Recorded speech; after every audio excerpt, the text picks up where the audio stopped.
For 8 years, I was the man who stayed. My name is Ethan, and I spent nearly a decade building a stable, loving home for my wife, Clara. I worked a steady corporate job, paid off our mortgage, and supported her dream of becoming a full-time influencer. I was the faithful husband who handled the bills, the cleaning, and the emotional heavy lifting while she focused on her image. But Clara grew bored. She told me I was too predictable, and that our life lacked passion. Behind my back, she started an affair with a guy named Leo, a high school dropout who lived in his parents' basement and called himself a crypto entrepreneur. I found out through a forgotten tablet that was synced to her messages. I watched in silence as they mocked my boring work ethic and planned their exciting future together using the divorce settlement they expected to get from me. I didn't scream. I didn't cry. Instead, I stayed the perfect, boring husband for 6 months while I quietly moved my assets. When Clara finally served me papers, she was smug, thinking she trapped me. I let her take our suburban house, which was loaded with hidden structural issues I hadn't fixed yet, and in exchange,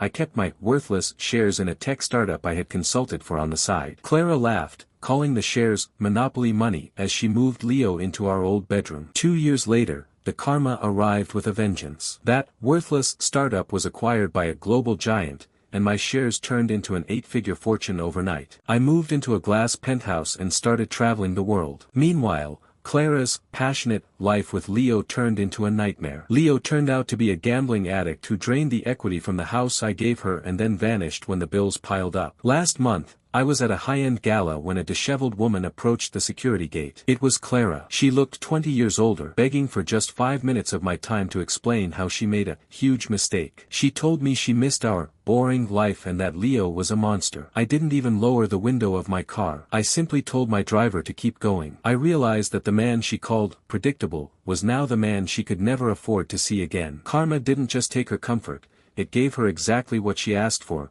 a life full of excitement and zero stability. She was looking for a spark, but found a fire that burned everything I had built for her.